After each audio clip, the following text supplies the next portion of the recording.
Hello friends and welcome to your channel study with Nidhi. इससे पहले हम अपना जो टॉपिक था सूक्ष्म जीव एवं जैविक कृषि, इसको डिस्कस कर रहे थे, जिसमें हमने देखा कि सूक्ष्म जीव जो हैं वो 5 टाइप्स के हैं, ठीक है, जिसमें से हम बैक्टीरिया, वायरस, एल्गी डिस्कस कर चुके थे। अब हमारा फंगी और प्रोटोजोआ बचा। तो आज हम फंगी और प्रोटोजोआ को डिस्कस करेंगे और साथ ही जो हमारा टॉपिक है उसका जो सेकंड पार्ट है जैविक कृषि, सूक्ष्म जीव एवं जैविक कृषि, तो जैविक कृषि क्या है ये समझेंगे और जैविक कृषि से कितने प्रश्न बन सकते हैं वो हम सब कुछ कंप्लीट देखेंगे, ठीक है, कि एग्जाम के पॉइंट ऑफ व्यू से कैसे कैसे प्रश्न आ सकते हैं। ठीक है फ्रेंड्स, तो स्टार्ट करते हैं हम अपना आज का टॉपिक फंगी, कवक। हिंदी में बोलते हैं कवक और अंग्रेजी में फंगी बोलते हैं इसे, ठीक है, FUNGI फंगी, ठीक है। इसके अध्ययन को क्या बोलते हैं हम? माइकोलॉजी, कवक विज्ञान, ठीक है। कवक के अध्ययन को क्या बोलते हैं हम? माइकोलॉजी। जैसे कि ये देख रहे हैं, पहला क्वेश्चन ये आपका प्रीलिम्स में आ सकता है या किसी भी वनडे एग्जाम के लिए ये काफ़ी इम्पॉर्टेंट हो जाता है, ठीक है। नेक्स्ट है हमारा, देखिए कि आखिर जो कवक है वो होते कैसे हैं, ठीक है। तो ये पर्णहरिम रहित होते हैं, मीन्स इसमें ग्रीन कलर जो है वो नहीं होता है। संवहन ऊतक रहित होते हैं ये, ठीक है। तो ये दोनों क्या, पर्णहरिम रहित और संवहन ऊतक रहित होते हैं। केंद्रक युक्त होते हैं, लेकिन ये कैसे होते हैं? इनमें न्यूक्लियस पाया जाता है। नेक्स्ट हमारी लाइन है कवक से रिलेटेड ही, ये संचित भोज्य पदार्थों को ग्लाइकोजन व वसा के रूप में एकत्रित करते हैं, ठीक है। जो भी पदार्थ है, भोज्य पदार्थ जो भी निर्मित होते हैं, तो उसे किसके, वसा और ग्लाइकोजन के रूप में ये संचित करते हैं, ठीक है। और जो कवक है ना, तो कवक विज्ञान के जो जनक हैं उसकी उपमा किसे दी जाती है? P. एंटोनियो मिचेली। ये बहुत इंपॉर्टेंट प्रश्न है, इसको ज़रूर से ज़रूर याद कर लीजिए कि कवक विज्ञान के जनक की उपमा किसे दी जाती है, ठीक है। तो P. एंटोनियो मिचेली को। फिर पोषण, जो कवक है वो उनमें पोषण के क्या आधार है, पोषण कैसे होते हैं उसमें? तो सहजीवी, परजीवी, मृतोपजीवी तीनों तरीके से होते हैं। जैसे जो लाइकेन है उसे कवक, जो लाइकेन है वो कवक और शैवाल का सहजीवी संबंध है उसमें, ठीक है। ऐसा ही परजीवी का पक्सीनिया उदाहरण, मृतोपजीवी का राइजोपस। बात करते हैं जनन की, ठीक है। तो हमने अभी तक जितने भी पढ़े सब में पढ़े कि जनन किस टाइप से होते हैं, अलैंगिक होता है, लैंगिक होता है या कायिक जनन होता है। इससे पहले हमने एल्गी पढ़ा था, उसमें 3 प्रकार के जनन होते हैं, कायिक, अलैंगिक और लैंगिक। लेकिन कवक में सिर्फ और सिर्फ लैंगिक और अलैंगिक जनन होता है, इसमें कायिक जनन नहीं होता है। आर्थिक महत्व की बात करते हैं, ये हमारे मेंस के लिए इम्पॉर्टेंट हो जाता है। ये हमारा मेंस के लिए इम्पॉर्टेंट होता है कि कवकों का आर्थिक महत्व बताइए, या कवकों का लाभ क्या है मानव जीवन में, या कवकों का दैनिक जीवन में क्या उपयोग है, कवकों की से हानियाँ क्या हैं, ठीक है, या कवकों का मानव जीवन में क्या प्रभाव पड़ता है। तो ये मेंस के लिए क्वेश्चन बनेगा आपका, हानि और लाभ से रिलेटेड या इसके आर्थिक महत्व से रिलेटेड। क्या है? औद्योगिक प्रयोग, जो भी ईस्ट वगैरह का काम चल रहा है, अल्कोहल बनती है, ठीक है, सिट्रिक जूसेस बनते हैं, तो इन सब चीज़ों में क्या होता है, जो पैक्ड फूड होते हैं उन सब में, तो क्या है, औद्योगिक प्रयोग हो गया उसमें। दूसरा, जंतु व पौधों के जो अवशेष हैं उनको विघटित करना, ठीक है, जो भी जंतु, पेड़ पौधे जो भी मृत हो जाते हैं, डेड हो जाते हैं, तो उनको विघटन करने का काम जो है वो कवक करते हैं। अगला है एंजाइम निर्माण का कार्य, अम्लों का निर्माण, सिट्रिक एसिड जैसे, ठीक है। प्रतिजैविक, कीड़े मकोड़ों द्वारा फैलने वाले जो रोग हैं उनके लिए जो प्रतिजैविक बनती हैं वो कवकों से ही बनती है। ऐसे ही हानियों की बात कर ले तो ये जहरीले, जैसे मशरूम है वो एक प्रकार का कवक है, तो वो कैसा है, हानिकारक कवक है हमारे लिए, हम उसे नहीं खा सकते हैं। फिर लकड़ी, कागज व कपड़ा आदि को नष्ट भी कर देते हैं ये कवक। कुछ ऐसे हानिकारक कवक होते हैं, अगर वो मिल जाएं या वो कहीं ऐसी जगह पनप जाएं तो जो लकड़ी, कपड़ा, कागज वगैरह है इन सबको नष्ट कर देते हैं, उनको क्षति पहुँचाते हैं, ठीक है। तो ये हमारा कवकों का आर्थिक और महत्व हो गया और उसकी हानियाँ हो गई।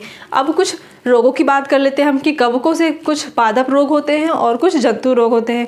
पादप रोग की बात करें, जैसे सरसों, मूंगफली, गन्ना, गेहूं, आलू, इस तरह की जो फसलें हैं ये क्या है, पादप है। इनमें कुछ प्रकार के रोग पाए जाते हैं। कैसे रोग होते हैं? जैसे सरसों है, सरसों में सफ़ेद किट्टा नामक एक रोग होता है। मूंगफली है, इसमें टिक्का। गन्ना है, कभी कभी वो लाल लाल सा हो जाता है नीचे की तरफ से, तो उसे क्या बोलते हैं, लाल सड़न बोलते हैं। और गेहूं में लाल रस्ट, ये भी क्या है, ये रोग के नाम है पादपों में, जो कि कवक के द्वारा होते हैं। हैं। आलू में उत्तर भावी, इससे पहले हमने पढ़ा था, तो आलू में अंगमारी करके भी एक रोग लगता है। तो कवक, शैवाल, जीवाणु, विषाणु सभी से किसी न किसी प्रकार के रोग होते हैं और एग्जाम में हमारे ये प्रश्न बनता है कि प्रमुख प्रकार का रोग जो है वो किससे होता है, कवक से या फफूंद। इसे कवक जो है उसे फफूंद भी बोलते हैं हम, ठीक है। कुछ जंतुओं में जैसे गंजापन, दांत खाज, खुजली, एथलीट फूट, मतलब इसे हाथी पाँव भी बोलते हैं। और साथ में ये एस्परजिलोसिस, इसकी एक शॉर्ट ट्रिक भी है, कहीं पढ़ी थी मैंने, गंजा ए दमाद फ्रूट खाए। तो ये ट्रिक हमारी हो जाएगी इससे, गंजा से गंजापन, ठीक है, ए ऐसे ही लगा दिया हमने, दामाद से जो है दांत खाद खुजली है ना, फूट से एथलीट फूट हो जाएगा, ठीक है। तो ये क्या हो जाएगी हमारी ट्रिक, जंतुओं में गंजापन, दांत खुजली, खाज, एथलीट फूट, ये सब कैसे होता है, कवकों के द्वारा होने वाले रोग हैं। तो ये सब हमारा क्या हो गया, कवक से। अब हमारा एक टॉपिक बचता है सूक्ष्म जीवों पढ़ने के लिए, क्या है, प्रोटोजोआ। जितना भी इंपॉर्टेंट था एग्जाम पॉइंट ऑफ व्यू से मैंने वो सब कुछ आपको बता दिया है, ठीक है। प्रोटोजोआ जो है, सबसे पहले प्रोटोजोआ कौन से जीव होते हैं, अमीबा, आपने स्ट्रक्चर देखा होगा ऐसा, ठीक है। उसमें एक कोशिका झिल्ली होती है, उसके अंदर एक जल भरा होता है, ये हर जगह से ऐसा उठा हुआ रहता है कहीं से भी, ठीक है। तो इसको बोलते हैं क्या, स्यूडोपोडिया बोलते हैं। जो ये उभार बनते हैं ना, इन्हें स्यूडोपोडिया बोलते हैं, इन्हीं से ये गमन करता है। ऐसा ही एक पैरामीशियम होता है चप्पल के आकार का, ठीक है, चप्पल के आकार, उसमें ऐसे ये कांटे से लगे होते हैं, इसको बोलते हैं सीलिया, इससे वो गमन करता है। तो ये सब कैसे हैं, एक कोशिकीय जीव हैं, ठीक है। ये सब किसमें, प्रोटोजोआ के एग्जाम्पल हैं। तो प्रोटोजोआ को प्रथम जीव की संज्ञा किसने दी थी, गोल्डपस ने। ये इंपॉर्टेंट है आपका प्री के लिए, एनटीपीसी, व्यापम, पटवारी, एसआई सभी जो भी वनडे एग्जाम्स हैं उनके लिए, ठीक है, कि प्रथम जीव की संज्ञा प्रोटोजोआ को किसने दी, तो गोल्डपस ने दी। फिर प्रोटोजोआ है, इसमें कोई ऊतक अंग नहीं होते, मैंने बताया आपको, ये एक कोशिकीय जीव होते हैं। समस्त संरचना इसमें इसी से ही होता है, जो भी कार्य करना है, श्वसन, पोषण, उत्सर्जन, सब कुछ इसी से ही होता है। इसमें कोई अलग विशिष्ट प्रकार के अंग नहीं होते हैं। इसकी जो कोशिका झिल्ली है, इसी से, ये बाहर की जो झिल्ली होती है इसके, इसी से ये क्या करता है, उत्सर्जन, श्वसन, गमन सब कुछ करता है ये, ठीक है। ये एक कोशिकीय जीव है, सरल है, परजीवी, सहजीवी सभी प्रकार का है, ठीक है। श्वसन, उत्सर्जन बाहरी सतह से होता है, जैसे कि मैंने आपको बताया। प्रजनन इसमें अलैंगिक और लैंगिक जनन से होता है, ठीक है। उदाहरण इसके अमीबा, पैरामीशियम, युग्लिना, ये सब कुछ इसके उदाहरण है। तो ये आपका प्रोटोजोआ भी हो गया, ठीक है। कवक हो गया, शैवाल हो गया, प्रोटोजोआ हो गया, विषाणु हो गया, जीवाणु हो गया, 5 हो गए हैं ये कंप्लीट। अब जो ये 5 करवा दिए हैं एग्जाम में, इनसे जो प्रश्न बन सकते हैं वो भी मैं बता देती हूँ। एक दूसरे तरह का वीडियो बनाती हूँ जिसमें मैं आपको मेंस के जो भी प्रश्न उत्तर हैं वो प्रश्न और उत्तर के फॉर्म में पूरा लिख कर समझाती हूँ कि प्रश्न आएगा अगर 3 नंबर में तो उसका आंसर कैसे लिखना है, 5 में आएगा तो कैसा है, 11 नंबर में आएगा तो कैसा। और ज़रूरी नहीं है हर प्रश्न जो है वो 3 नंबर, 5 नंबर और 11 नंबर में बने। कुछ प्रश्न ऐसे होते हैं जो सिर्फ 3 नंबर में बनते हैं, कुछ 5 में ही और कुछ 11 में। बहुत कम ही ऐसे प्रश्न होते हैं जो 3, 5 और 11 सभी में बन सकते हैं, ठीक है। अब बात करते हैं हमारा सूक्ष्म जीव एवं जैविक कृषि में, जो हमारा अगला टॉपिक था। बहुत दिनों से हम पहुँच नहीं पा रहे थे, आज पहुँच जाते हैं हम इसमें, जैविक कृषि में। तो क्या होती है जैविक कृषि, ठीक है, नया टॉपिक है तो उसको ध्यान से पढ़ना है आप लोगों को। एग्जाम में इसके प्रश्न बनेंगे ही बनेंगे अगर सिलेबस के हिसाब से टॉपिक टू टॉपिक क्वेश्चन आते हैं मेंस में तो, ठीक है। जैविक कृषि आपका इकोनॉमिक्स में भी इंपॉर्टेंट है, ज्योग्राफी में भी इंपॉर्टेंट है, लेकिन हमें बायोलॉजी में दिया है तो हम बायोलॉजी में से पहले क्लियर करते हैं, ठीक है। जैविक कृषि आपका इससे पहले कवक जो है, तो आपका क्वेश्चन कैसे आ सकते हैं ये और देख लीजिए। कवक और शैवाल में अंतर आ सकता है, जीवाणु विषाणु में अंतर आ सकता है, ये मेंस के लिए, ठीक है। मेंस के लिए आपका ये हो गया एक, और मेंस के लिए आपका एक ये हो गया, लाभ और हानि वाला पोर्शन, ठीक है। तो ये क्वेश्चन आपके मेंस के लिए। तो क्या होता है जैविक कृषि, तो जैविक कृषि क्या है, एक धारणीय कृषि प्रणाली है, ठीक है। क्या है जैविक कृषि, वो भी एक कृषि प्रणाली है, किसानों के लिए ही है, ठीक है। आजकल ऐसे नए लोग भी बहुत तेज़ी से कर रहे हैं। पहला जैविक प्रश्न आपका ये भी बन सकता है, पहला जैविक खेती करने वाला राज्य कौन सा है। और अगर मध्य प्रदेश में बात की जाए तो कौन सा ऐसा पहला शहर है जो पूर्ण रूप से जैविक है, पूर्ण रूप से नहीं है तो जिसने जैविक कृषि की शुरुआत करी है। तो इन प्रश्नों के आंसर आप कमेंट बॉक्स में ज़रूर दीजिएगा, ठीक है। तो क्या है जैविक कृषि, क्या है, एक धारणीय कृषि प्रणाली है।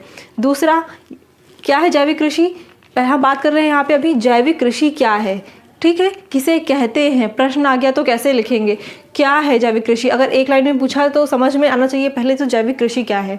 तो ये जैविक मतलब ही समझ लो, और ये कृषि, तो कृषि प्रणाली है। दूसरा पर्यावरण संतुलन का संरक्षण है, संवर्धन व पुनः स्थापन में सहायक है, मतलब पर्यावरण जो संतुलन है उसको पुनः स्थापित करना है। ठीक है, दूसरा क्या है, पर्यावरण को संरक्षित करता है, ये पर्यावरण को इससे नुकसान नहीं होती है, इस प्रकार की कृषि की जाती है तो। ठीक है, दूसरा क्या है, ये संवर्धन करता है, संतुलन बनाता है पर्यावरण में। भूमि जो है उसको दीर्घ काल तक ये उपजाऊ बनाता है, इससे भूमि को नुकसान नहीं होगा। भूमि उपजाऊ होगी तो उसकी मिट्टी अच्छी होगी, जब मिट्टी स्वस्थ होगी तो पेड़ पौधे अच्छे होंगे, फसल अच्छी होगी। ठीक है, तो जैविक कृषि करने का यह फ़ायदा भी है और जैविक कृषि का मेन मकसद भी यही है। ठीक है, फिर पौष्टिक भोजन भी देता है ये। भोजन, जब पौष्टिक भोजन होगा तो वो ज़्यादा हमारे बॉडी के लिए बेनिफिशियल भी होगा। ठीक है, मिट्टी में पोषक तत्वों की जो कमी है वो दूर हो जाएगी, लंबे समय तक जो मिट्टी है उसमें पोषक तत्व बने रहेंगे। तो ये फ़ायदे हैं सब जैविक कृषि से। जैविक कृषि क्या है, मेन ये सब बेनिफिट्स देने वाला जो मेन फंडा है वो जैविक कृषि ही है हमारा। ओके, अब प्रश्न कैसे बन सकते हैं इससे, तो देखिए पहला तो जैविक कृषि क्या है। ओके, दूसरा क्या बन सकता है, जैविक कृषि से लाभ क्या है। ठीक है, या हानियाँ, कुछ हर चीज़ के साथ प्रॉज एंड कॉन्स होते हैं। हानियाँ ऐसा कि कुछ महंगा हो सकता है, शुरुआत में हमें नुकसान हो सकता है पर बाद में फ़ायदा हो। ठीक है, इन्वेस्टमेंट ज़्यादा हो पहले, जो भी हो हम बताएंगे आपको आगे। फिर भारत में जैविक कृषि की आवश्यकता है क्या है, तो क्यों पड़ी। ठीक है, दूसरा जैविक कृषि की सीमाएं क्या हैं, किसानों को शुरू में क्या समस्याएं होती हैं, मतलब अगर कोई किसान जैविक कृषि शुरू करता है तो प्रारंभिक रूप में, प्रारंभिक दौर में उसको क्या कहते हैं, नुकसान या किस प्रकार की समस्याओं का सामना करना पड़ेगा। ठीक है, जीरो बजट खेती क्या होती है, ये भी एक नया है। परंपरागत कृषि विकास योजना के अंतर्गत जैविक खेती से क्या लाभ है, गवर्नमेंट क्या कर रही है जैविक खेती के लिए, कौन सी ऐसी स्कीम्स निकाल रही है गवर्नमेंट कि जैविक कृषि को प्रोत्साहन मिले। गवर्नमेंट को जो ये मेन जो ये स्ट्रक्चर है जैविक खेती का, ये कहाँ से लेकर आई है गवर्नमेंट। दूसरा खाद क्या होता है। ठीक है, जैविक खाद क्या है और उर्वरक क्या है। तीनों नाम सुनने में एक जैसे लगते हैं पर इनमें सभी में बेसिक डिफरेंसेस है। क्या है ये मैं बताऊंगी। ठीक है, रासायनिक खाद क्या है और खाद और उर्वरक में अंतर। तो इस तरह के प्रश्न हमारे किससे, जैविक खेती से, जैविक कृषि संबंधित। कल ये टॉपिक हमारा कंप्लीट हो जाएगा, फिर आपका फर्स्ट टॉपिक कंप्लीट हो जाएगा इसके साथ ही। फिर हम नेक्स्ट टॉपिक पे पढ़ेंगे। और आप लोग प्लीज़ कमेंट बॉक्स में ज़रूर बताइए कि आपको वीडियो कैसा लग रहा है, और मैं इसके क्वेश्चन आंसर फॉर्म में आपको देती हूँ तो उससे आपको बेनिफिट हो रहा है या नहीं। ठीक है फ्रेंड्स, तो होपफुली आपको वीडियो पसंद आया हो तो प्लीज़ चैनल को लाइक, शेयर एंड सब्सक्राइब कीजिए। Thank you friends.